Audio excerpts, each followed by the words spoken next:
Welcome back to the program. So today the government announced an extra $750 million added on top of its $1 billion broadband, universal broadband fund it's now called, to make sure that rural and remote Canadians do have access to high-speed internet. Government says they want to connect 98% of Canadians by 2026 and all Canadians by 2030. Now, part of this money is going to something called low Earth orbit satellites, LEO, which is still in the early stage of development. But how can Canadians ensure this is not just another promise, which we've heard for years, at a time when Canadians need the internet more than ever for this work from home? Let's bring in the minister in charge, Minister Maryam Monsef, who is heading up a lot of this project along with several other ministers. First of all, great to have you back on the program, Minister. Obviously, with COVID-19, everybody's working at home. For Canadians living in rural areas, this is incredibly difficult. The CRTC says about 41% of rural households have access to download speeds of 50 megabits per second and upload speeds of 10 megabits per second. That's not even the bare minimum. When can they expect, like before the big promises, to get help in this pandemic? Thanks for having me, Evan, and I hope you're doing well. Today's announcement was big. It included a $1.75 billion investment, as well as an update that the agreement with the low Earth orbit satellite company Telesat that we've been working with is moving forward, and the low Earth orbit satellites will help connect the remaining 2% of Canadians that won't be reached with fiber or the programs we announced today. To date, our government's already rolled out a program. The Connect to Innovate program is supporting close to 1,000 communities across the country. By the end of this year, tens of thousands of households will be connected. By the end of next year, about 250,000 more Canadians will be connected. And you're absolutely right, Evan. You know, COVID didn't create the need for connectivity, but it has added urgency for telework, urgency for telehealth, for learning online, for staying connected with loved ones in long-term care homes or across the country, for businesses on main streets to get digital and get connected to those beyond their own borders and around the world. We've heard that urgency, and the program that we delivered today was designed by Canadians. Right. This is the program they asked for, and it includes ready to go.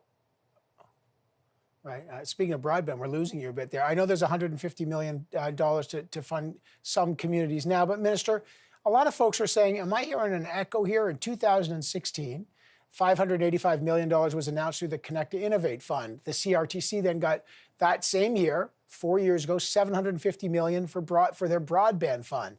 In the 2019 budget, a couple $1 million.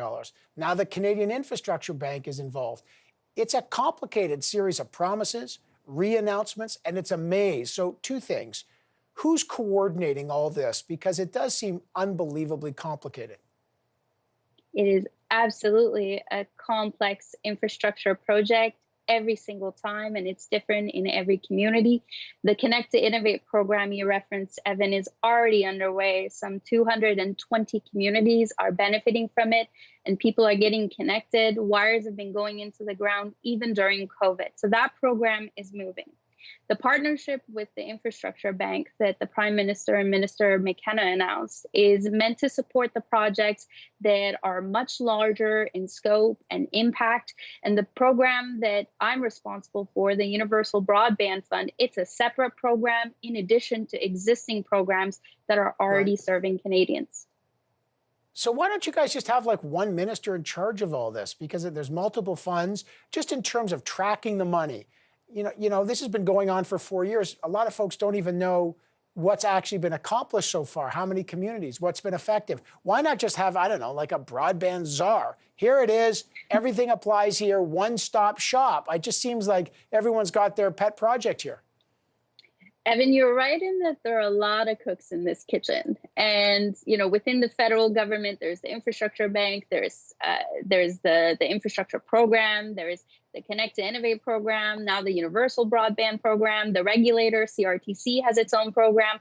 They'll be announcing, right, I hear, their applications. One of the things we heard across the country, as I said, this is a program Canadians asked for, was somebody needs to step up and coordinate, not just within the federal family, but with provinces, territories, Indigenous communities, municipalities, as Right. well as businesses and nonprofits. So we've stepped up and said, this new program will include a coordination framework where the federal government will help ensure there's no overlap, will ensure that we maximize the impact of every dollar spent. In addition to that, Right. you mentioned tracking and the importance of data. Evan, one of the hardest parts of this job has been realizing that up until our program Connect to Innovate was introduced back in 2016, there was no tracking of broadband connectivity across the country. So we've started to do that. Today, we also launched a tracker so that communities could see Right. which stage their projects are in. In addition to that, Right. we're partnering with StatsCan to ensure that we're keeping track of the connections and the impact of connections on Right. businesses, on households, as well as on publicly owned community infrastructure.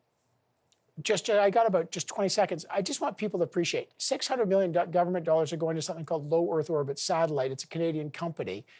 This is still very much in development. You know, Elon Musk's got a similar program, Starlink. When is your government saying this project can actually work? So we were actually really excited that Telesat will be able to move forward in 2022.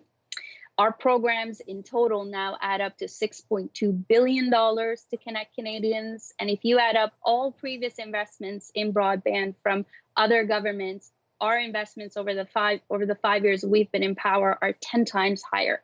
We see this as a social imperative. We see this Right. as essential to making sure that rural Canadians are not left behind. And we're not going to stop until we connect Right. every single household to this essential service. All right, Minister Monsef, thanks for joining us. I will be watching closely. Appreciate it. Thanks, Evan.